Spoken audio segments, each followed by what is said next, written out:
condense into a single logarithm, and we have 1/2 times, in parentheses, log base 6 of x plus log base 6 of y minus 2 times log base 6 of 1 over 36. All right, so first of all, what does it mean to condense into a single logarithm? Well, single means one, right? Here we notice, okay, there's 3 different log expressions here, right? So I'm going to have to combine these, okay? We do so using the rules for logs. Now there's 3 rules, right? We should always use the power rule first, okay? So when we condense, we always use the power rule first. And then we can use either the quotient rule or the product rule. It just depends on the order, I guess, that we see these respective terms, right? So quotient rule or the product rule afterwards. But you do have to use a power rule first, okay? Well, what does that mean, the power rule, right? Remember, the power rule says that the coefficient can become the power here, okay? So, well, wait a minute. What do we do with this 1/2, right? So first thing we should do here is we should distribute through this 1/2, okay? Remember, you don't want to put this 1/2 and then bring them up here as an exponent, okay? So we can distribute through the 1/2. Of course, this log 2 log base 6 of 1 over 36, that just stays the same. Okay?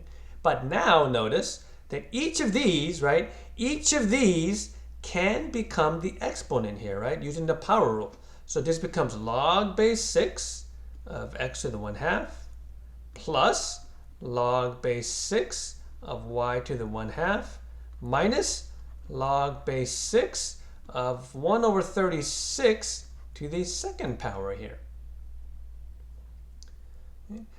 This one, we can sort of rewrite that as a negative exponent. Okay, it doesn't really matter. Okay, but I guess we'll just leave it like that, right? Having positive exponents is always better. Okay. All right. So what is the next step here? The next step is to use the quotient rule or product rule to combine these, right? So we've successfully used the power rule. We always have to do that first, right?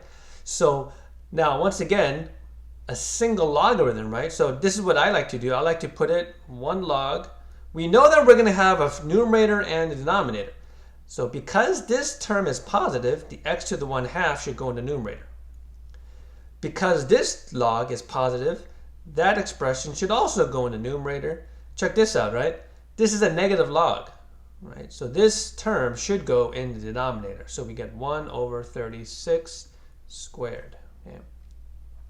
And actually, it turns out that this 1 over 36, we can take the reciprocal of this guy and actually move it to the numerator. So this becomes log base 6 of x to the 1/2, y to the 1/2, 36 squared. And this should be our final answer. Notice that there is 1 log, right? And this is the whole argument, right? Okay. So you want to put parentheses, or I put brackets, doesn't really matter. Okay. So it's 1 log, and these are the 3 terms in the argument.